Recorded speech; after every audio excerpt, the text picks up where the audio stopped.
ከጥቂት ዓመታት በፊት አዲስ አበባ ቤቴ ይሉ የነበሩት ኢሳያስ አፈወርቂ ሰሞኑን ካይሮ ሄደዋል። ከጥቂት ዓመታት በፊት አብይ አህመድን ለጥፋት ሲያሰለጥኑ የነበሩት የኤርትራው ፕሬዝዳንት ወደ አለቆቻቸው በረዋል።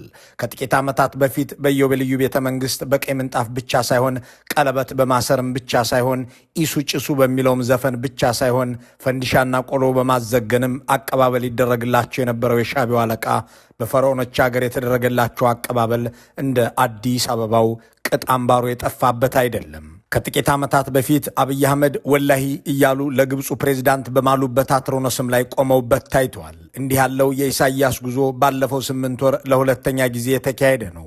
እዚህ ጋር አንድ ድንቅ የሚል ሐቅ አለ። ኢሳያስ አፈወርቂ ወደ ግብፅ የሚመላለሱበት ዘመን ቀንሶ የታየው ከአብይ አህመድ ጋር ወዳጅ በነበሩባቸው ጥቂት ዓመታት ነው። ምክንያቱም ኢትዮጵያን ማፈራረስ ለሚለው ፖሊሲያቸው 4 ኪሎ ያሉት ወዳጃቸው አብይ አህመድ ጥሩ ዶዘርና ግሬደር ይዘው ከግብፅ የላቀ አፈጻጸምም አሳይተዋልና ከካይሮ ይልቅ አዲስ አበባ ቅርባቸው ነበር። አሁን ግን ግብፅን እንደ ውሃ ቀጅ እየተመላለሱባት ቀጥለዋል። በዚህ ሳምንት ለ3 ቀን የሥራ ጉብኝት ካይሮ ደርሰዋል። ይህ ልማዳቸው ነው። ከ28 ዓመታት በፊት ኢሳያስ ኢትዮጵያ ላይ ወረራ ከከፈቱ በኋላ ለመጀመሪያ ጊዜ ወደ ውጭ አገር የበረሩት ወደ ግብፅ ነበር። ከጥቂት ዓመታት በፊት ኢሳያስ በኢትዮጵያ ፍቅር ያበዱና የነደዱ ናቸው ሲሉ የነበሩት ጠቅላይ ሚኒስትር የሚመሩት የብልጽግናው ኃይል ደግሞም ያንን ብዙ ያለበትን አንደበቱን ረስቶ ግብፅ ሻዕቢያን ልታሴርብን ነው ብሎ ሲናገር እየተሰማ ነው። እዚህም ጋር አንድ ቁም ነገር ጨብጠን እንለፍ። ግብፅም ሆነች የኤርትራው ሻዕቢያ ኢትዮጵያን እልም ባለ ብጥብጥ ውስጥ ማቆየት የሚል የታወጀ ፖሊሲ ያላቸው አካላት ናቸው። ይህንን ፖሊሲያቸውን በማስፈጸምም ረገድ በኢትዮጵያ መንግስታት ታሪክ ታይቶ በማይታወቅም ደረጃ ጥሩ ተላላኪ ያገኙት ደግሞ አብይ አህመድን ነው። ግብጾች አስምለው ያነገሱት የኢትዮጵያ መሪ ኢሳያስ አፈወርቂ በአደባባይ እኔ የምልህን እየሰማህ ኢትዮጵያን ምራ ብለው በቴሌቪዥን ሲያዙት፣ እሱ ደግሞ በምላሹ እኔ ያንተ የውጭ ጉዳይ ሚኒስትር ነኝ ኢሳያስ ሆይ ደስ ይበልህ ብሎ የተላላከ ጠቅላይ ሚኒስትር ከአብይ አህመድ በፊት አልነበረም። እናም ኢትዮጵያ አሁን የገባችበት መልክና ቅርጽ ይኖራት ዘንድ ግብፅም ሻዕቢያም ስራቸውም ፍላጎታቸውም ነበርና ተሳክቶላቸዋል። ጥያቄው ከአብይ አህመድ የላቀ አገር አፍራሽ እሳቸውን የሚበልጥ አገር በቀል ጸረ ኢትዮጵያ ሰው አገሪቱን ወደ ለየለት የእርስ በርስ ጦርነት ለመክተት ሲያሴርና ሲሰራ የሚውል ሰው እያለላቸው ግብፅና ሻዕቢያ ለምን በብልጽግና ላይ ያሴራሉ? በእርግጥ እነዚህ ሁለት የኢትዮጵያ ነባር ጠላቶች ከአብይ አህመድ የተሻለ ወዳጅ እንደማያገኙ እየታወቀ እንዴት በብልጽግና መንግስት ላይ አሴሩ ሊባሉ ይችላል? የቀደሙት መንግስታት ላይ ግብፅ ብታሴር እንደ ህዳሴ ግድብ፣ ጣና በለስ፣ ተከዜ፣ ፊንጫ የመሳሰሉ ግድቦችን በአባይ ወንዝ ላይ ለመስራት በማሰባቸው በመንቀሳቀሳቸው ወይም በመስራታቸው ነው። የአገሪቱን የልማት በጀት አጥፈው የአገራቸውን ወጣቶች ሲቀጥፉ የሚውሉ ጠቅላይ ሚኒስትር አንድ ኩባያ ውሃ ከአባይ ወንዝ ላይ ለመገደብ 1 ብር በጀት ያልመደቡ መሪ ደግሞም አገሪቱን ጦርነት ውስጥ የከተቱ ሰው በምን መመዘኛ በግብፅ እንደ ጠላት ሊቆጠሩ ይችላሉ? ለምንስ ግብፅ እንዲወገዱላት ልትሰራ ትችላለች? እነዚህን መሰረታዊ ጥያቄዎች በሌላ ዝግጅት እንመለስባቸው። እናም የኤርትራን ውለታ ከፍለን አንጨርሰውም ሲል የነበረው የ4 ኪሎ ቤተ መንግስት ካይሮና አስመራ እኔን ለመጣል አሴሩ እያለ የሚያምታታበትን ጉዳይ እንለፈውና ወደ ካይሮ ስለሚመላለሱት የኢሳያስ እግሮች ጥቂት እንበል። ከቶ አዛውንቱ ሰው እዚያ ምድር ምን አላቸው?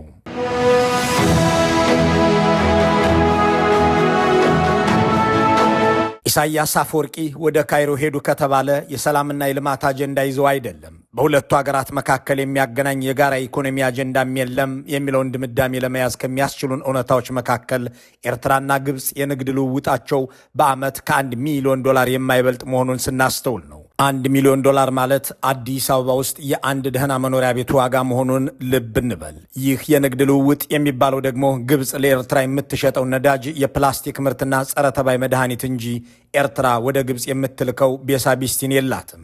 ሁለቱ ሀገሮች የሚጋሩትም ድንበር የለም። የሚጋሩት ጉዳይ ግን አለ። እሱም በጸረ ኢትዮጵያ እንቅስቃሴዎች ላይ ያላቸው አቋም ነው። ይህ ደግሞ ከሻዕቢያ የመገንጠል ታሪክ ዘመን ጀምሮ የሚነሳ ነው። 65 ዓመታትን ወደ ኋላ ስንጓዝም የህግደፍን ወላጅ አባት ጀብሃን ግብፅ ካይሮ ላይ ሲመሰረት እናገኘዋለን። ጀብሃን አጥፍቶ ሻቢያን የፈጠረው የአቶ ኢሳያስ አፈወርቂ ቡድንም በኡስማን ሳላህ ሳቢ አማካኝነት ከግብፅ ጋር ግንኙነቱን አስቀጥሎታል። ቀይ ባህርን አረባዊ ባህር እናደርገዋለን፣ ኢትዮጵያም ከባህሩ እንድትነጠል ማድረግ ያስፈልገናል፣ በአባይ ወንዝ ላይ ልትሰራው የምታስበው አንዳችም ነገር እንዳይኖርም ማድረግ አለብን የሚለውን የፕሬዚዳንት ገማል አብደል ናስርንም ሆነ የአንዋር ሳዳትን ፖሊሲ ለመተግበር የተንቀሳቀሰችው ግብፅ ሻቢያን በሙሉ አቅሟ ደግፈዋለች። እስካሁን ከግብፅ ድጋፍ ማግኘታቸውን በአደባባይ ያመኑና ከግብፅ የደህንነት ተቋማት ትጥቅና ስንቅ ሲሰጣቸው መኖሩ በማስረጃ የተረጋገጠባቸው 3 አካላት ሻዕቢያ፣ የብርሃኑ ነጋው ግንቦት 7ና የነ ሌንጮ ለታ ኦነግ ነበሩ። ፕሬዚዳንት ኢሳያስ አፈወርቂ ግብፅ ሻቢያን የደገፈችበትን ምክንያትና ዘመን ሲያስረዱ አይደብቁም። ዋናው ነገሩ ከአባይ ወንዝ ጋር የሚገናኝ ነው ይሉና ቀይ ባህርም ሌላው ነው በማለት ያክላሉ። ማስረጃ ፍለጋ ወደ 1988 ዓ.ም እንመለስና ኢሳያስ እንደሚከተለው ሲናገሩና አዳምጣቸው። ብዙሕ ታሪካዊ ምክንያታት አለው። ናይ ግብፅ ደገፍ ንኤርትራ ግብፅ ኤርትራን የደገፈችበት ብዙ ታሪካዊ ምክንያቶች አሉ። ወይ ደገፍ እንተዳአ ነይሩ ኮይኑ ንኤርትራ ከም ሞጓጠይ ንኢትዮጵያ ቅሳነት መኽልኢ መሳርሒ እምበር ግብፃውያን ኤርትራን የደገፉበት ወይም ግብፅ ኤርትራን የደገፈችበት ምክንያት ኢትዮጵያን ሰላም ለመንሳት ነው፣ ለኢትዮጵያ ስራ ለመስጠት። ኤርትራ ናጽነታ ክትረክብሞ ልኡላውነታ አረጋጊጻ ክትነብር ትኽእላ ዝብል ሐሳብ አይነበረን። ኤርትራ ነፃ አገር ትሆናለች፣ ሉዓላዊ መሆና በሰላም ትኖራለች ብለው አይደለም። ሓደ ካብ ዓቢ ስትራቴጂያዊ ጸገም ግብፂ ናይ ኒል ማይ ዋናው የግብፅ አጀንዳና ስትራቴጂካዊ ጉዳይ የአባይ ውሃ ነው። ኣብዚ ማያት ዝህልሙ ቁፅፃር ናይ ግብፂ ብዘይ ምርግጋ ናይተን ኣብ ውሽጢ እቲ ማይ ዝብገሰሉ ቦታ ዘለዎ ሃገራት ክመጻእ ይኽእልን ዝብል እምነት ነይርዎም። ግብጾች የውሃው መነሻ የሆኑት ሀገራት ካልተበጠበጡና ሰላም ካላጡ በስተቀር ይህንን ውሃ እኛ እንቆጣጠረውም የሚል የጸና እምነት አላቸው። እዚ አሉታዊ ጠማምታ ዝኸመይ ገይሩ ማዕቢሉ ኣብ ናይ ግብፅ ፖለቲከኛታት ናቱ ታሪክ አለዎ። የግብፅ ፖለቲከኞች ለምን ይህንን አመለካከት ያዙ የሚለው የራሱ ታሪክ አለው። ሁለተኛው ታሪካዊ ምክንያት የቀይ ባህር ስትራቴጂካዊነት ነው። ካልእ ስትራቴጂያዊ ጠማምታ ናይ ግብፅ ዝበሃል ናይ ቀይሕ ባህር ሕቶ እዩ። ፕሬዚዳንቱ በራሳቸው አንደበት ያረጋገጡት ግብፅ ሻቢያን ስትደግፍ የኖረችበት ምክንያት ኢትዮጵያን ሰላም ለመንሳት ነው። ሻቢያ አገር ከገነጠለና በደጋፊዎቹ ህዝብ ውሳኔ ካስደረገ ከ31 ቀናት በኋላ ግብፅ አስመራ ላይ ኤምባሲ በመክፈት በሽፍታነት የምታውቀውን ህግደፍን በመንግስትነት ማወቀችው። ፕሬዚዳንት ኢሳያስ የአገር መሪ ሆነው በአህጉራዊ አፍሪካ አንድነት ድርጅት የዛሬው አፍሪካ ህብረት ስብሰባ ላይ ለመጀመሪያ ጊዜ የተሳተፉትም በግብፅ ካይሮ በተካሄደው የ1985 ሰኔ ጉባኤ ላይ ነው። ይሁን እንጂ ፕሬዚዳንት ኢሳያስ እንደሚሉት ከአገር ምስረታ በኋላ በነበሩት ጥቂት ዓመታት ኤርትራና ኢትዮጵያ የነበራቸው መልካም ጉርብትናና የኢትዮጵያም የሰላም ሁኔታ ለግብጾች ምቾት የሚሰጥ አልሆነም። ኢትዮጵያ ሰላም መሆኗ ረበሻቸው። የርቡሕና እዮም ኢሎም ስለ ዝሓስቡ ብዙሓት ፖለቲከኛታት ኣብዚ ከባቢ ምርግጋእ ከይህሉ ንሰውራ ኤርትራ ናይ ብሓቂ ደገፍ መሃብ ዘይኮነ ከም መሳርሒ ክጥቀመሉ ምፍታን ብዙ የግብፅ ፖለቲከኞች በዚህ በእኛ አካባቢ ቀውስና ለመረጋጋት መፍጠር ይጠቅማል ብለው ያምናሉ። ለዚህም የኤርትራን ትጥቅ ትግል ለመጠቀም ሞክረዋል። ስለሚያምኑበት አልነበረም። በመጨረሻ ህዝብ ውሳኔ ተካሄደና ኤርትራ ራሷን የቻለች ሀገር ሆነች። ከኢትዮጵያም ጋር በሰላም መኖር ተጀመረ። ይህንን ግብፃውያን ፖለቲከኞች አልወደዱትም፣ ደስም አላላቸውም። ድሕሪኡ ኣብዚ ከባቢ ኣብ መንጎ ዝተፈላለዩ ሃገራት ዘሎ ዝምድናታት ብፍላይ ኣብ መንጎ ኤርትራን ኢትዮጵያን ዘሎ ዝምድና ብፅቡቅና ማዕበለ ክኸይድ ምርኣዮም ንብዙሓት ፖለቲከኛታት ግብፂ ደስ አይበሎም። ፕሬዚዳንት ኢሳያስ እንዲህ ብለው በአደባባይ ያመኑት ሀቅ ኤርትራና ግብፅ ያላቸው ግንኙነት አስመራና አዲስ አበባ ባላቸው ግንኙነት ላይ የሚወሰን መሆኑን ነው። በእርግጥም እውነቱም እሱ ሆኖ ዘልቋል። ሻቢያ ከኢትዮጵያ ጋር ሰላማዊ መስሎ በታየባቸው ከ1983 እስከ 1990 ዓ.ም እና ከ2010 እስከ 2014 ድረስ የነበሩት ዓመታት ከግብፅ ጋር የነበረው ግንኙነቱ የተቀዛቀዘ ነበር። ከነዚህ ውጭ ያሉት ጊዜያት ግን ሞቃታማና ደማቅ ናቸው።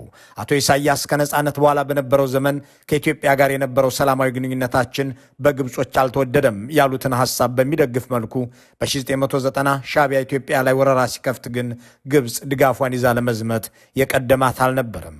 ሻቢያ ኢትዮጵያ ላይ ወረራ ከከፈተ በኋላ ፕሬዚዳንት ኢሳያስ ለመጀመሪያ ጊዜ ወደ ውጭ ሀገር የሄዱት ግብፅ ነበር።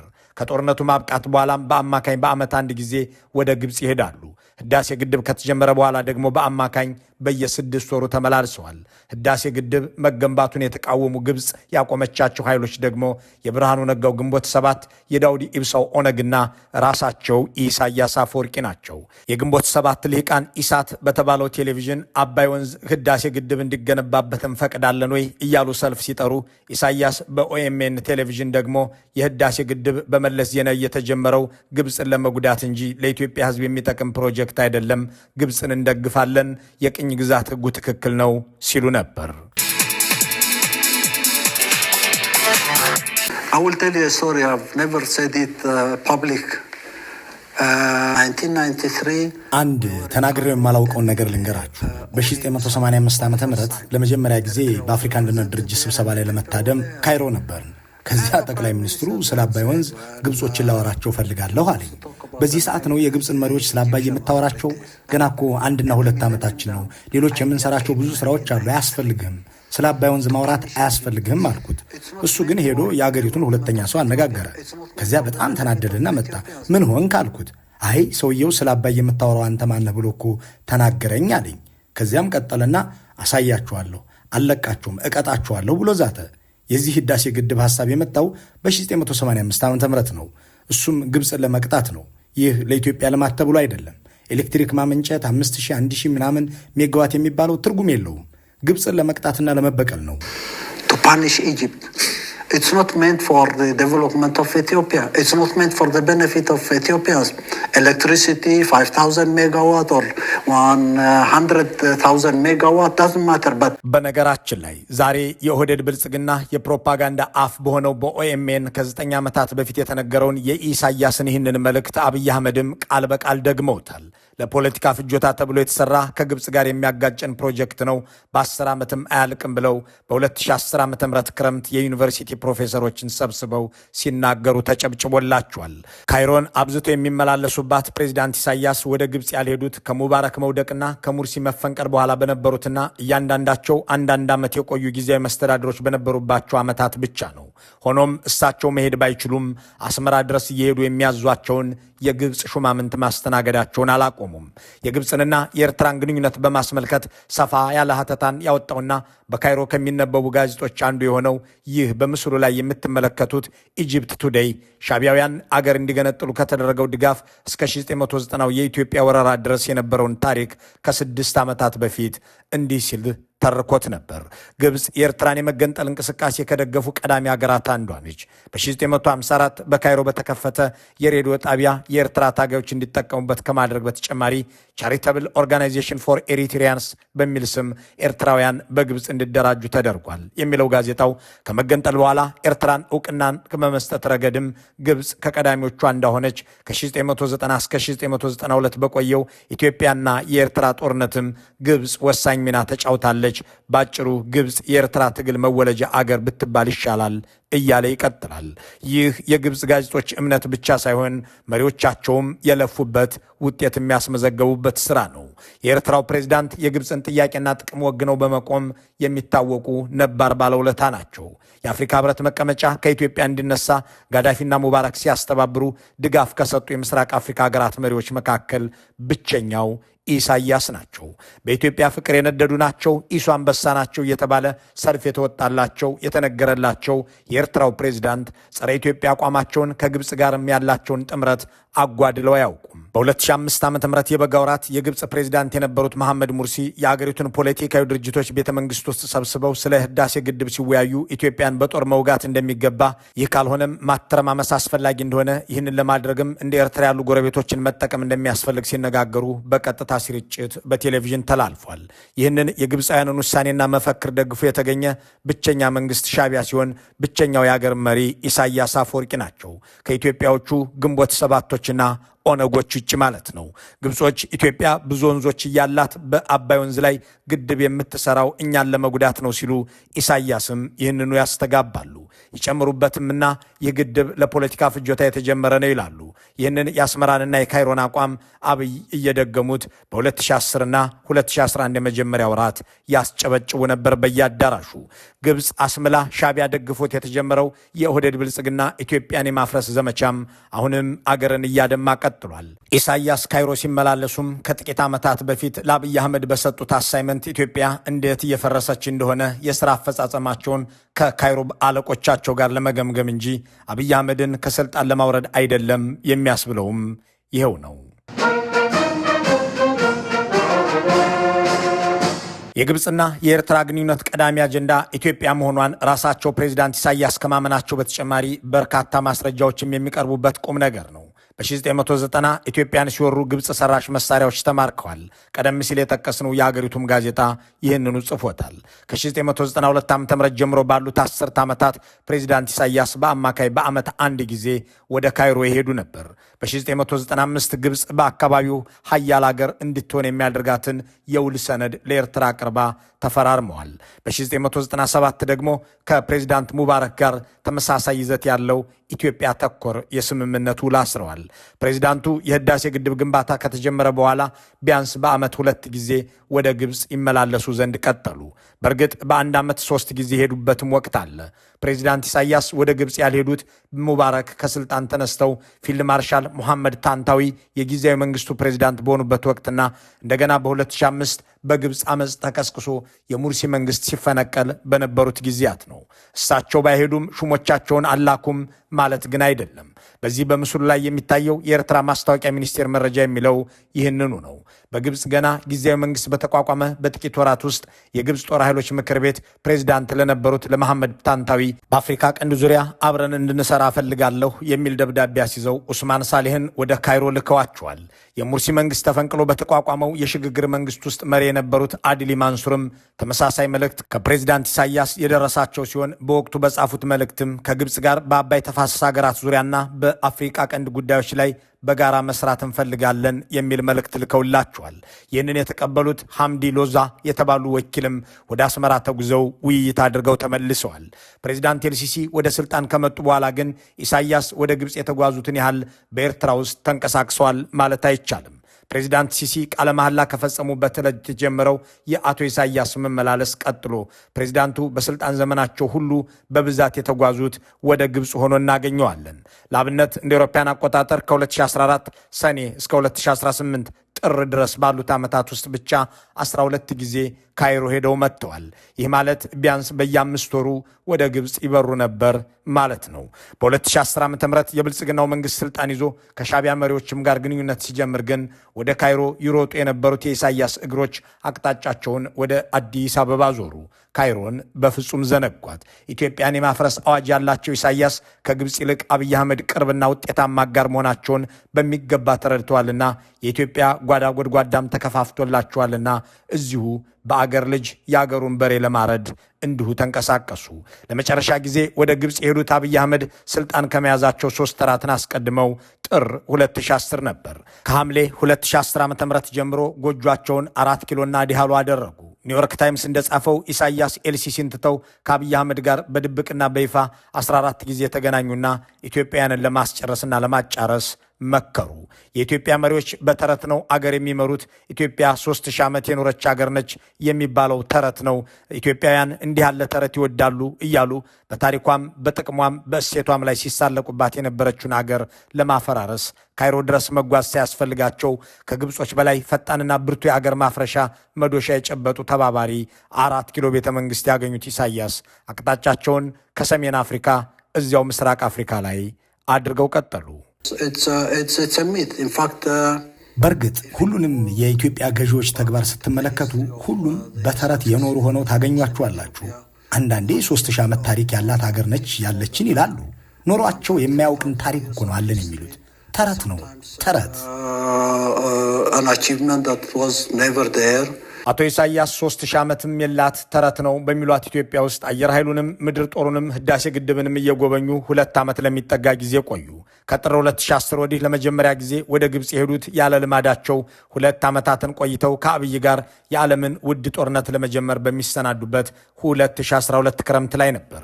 ይህ ማለት ደግሞ አብይ አህመድ ሳዋን ጎብኝተውና በትግራይ ክልል የሚዋጉላቸውን የኤርትራንና የሶማሊያን ወታደሮች በዚያው በሳዋ አስመርቀው ከተመለሱ በኋላ መሆኑ ነው። የግብፅና የኤርትራ ግንኙነት አዲስ አበባና አስመራ ባላቸው ወቅታዊ ሁኔታ ላይ ይመሰረታልና ሁለቱ ግለሰቦች በትግራይ ያካሄዱት ውጤት እንዳሰቡት ሳይጓዝ ሲቀርም በፊርማም ሲጠናቀቅ ኢሳያስ አኮረፉ። ትኩረታቸውንም ወደ ካይሮ አዞሩ። በዚህም ከፕሪቶሪያ ውል ወዲህ ባሉት 18 ወራት ውስጥ ጊዜ ብቻ ማለትም በሰኔ 2015 በህዳር 2016ና በየካቲት 2016 ዘንድሮ ደግሞ በጥቅምት 2018ና በዚህ ሰሞን ወደ ካይሮ ሄደዋል። አምናም እንዲሁ ኢሳያስ ወደ ግብጽ በመጓዝ እግራቸው ቢቀጥንም ባሳለፍነው ዓመት ኤልሲሲ ወደ ኤርትራ ከመሄዳቸው በፊት በነበሩት 34 ዓመታት አንድም የግብጽ ፕሬዝዳንት ወደ ኤርትራ ተጉዞ አያውቅም ነበር። የሚሄዱትም የሚመጡትም ኢሳያስ ናቸው። የሚወያዩትም ስለ ኢትዮጵያ ነው። ውይይታቸውንና ሴራቸው ሁሉ አብይ አህመድን ወደ ስልጣን አምጥቶ ስልጣን ላይ እንዲቆይ አድርጓል። ትናንትም ወደ ካይሮ የበረሩት ለዚሁ እንደሚሆን ክርክር አይኖረውም። ሻዕቢያም ሆነ ግብጽ ከአብይ የተሻለ ጸረ ኢትዮጵያ ኢትዮጵያዊ የሚያገኙ አይመስልም። በራሱ ሀገር ሀብትና ዜጋ አገሩን የሚወጋላቸውና የሚያደህይላቸው አንድም ሰላም እንዳይፈጠር የሚሰራ አንድም ግድብ በአባይ ወንዝ ላይ የማይገነባ አንድም ረፍት ለዜጎቹ የማይሰጥ ሰው ይኖር ዘንድ አበክረው ለሰሩት ኤርትራና ግብጽ አብይ አህመድ በእርግጥም ሁነኛ ሰው ናቸው። ጥንቃቄው ኤርትራ ላይ ወረራ እንዳይፈጽሙ ማድረግ ነውና ግብጽ በዲፕሎማሲው መስክ ብልጽግናን የበለጠ እንዲወገዝና እንዲገለል ታደርግ ዘንድ ሻዕቢያም በወታደራዊ ቁሳቁስ ይደረጅ ዘንድ ልትሰራ ትችል ይሆናል። የሲሲ ኢሳያስ ውይይትም ከዚህ ያለፈ ሊሆን ይችላል ተብሎ አይገመትም። መልካሙን ሁሉ በመመኘት በዚሁ እንሰናበታለን።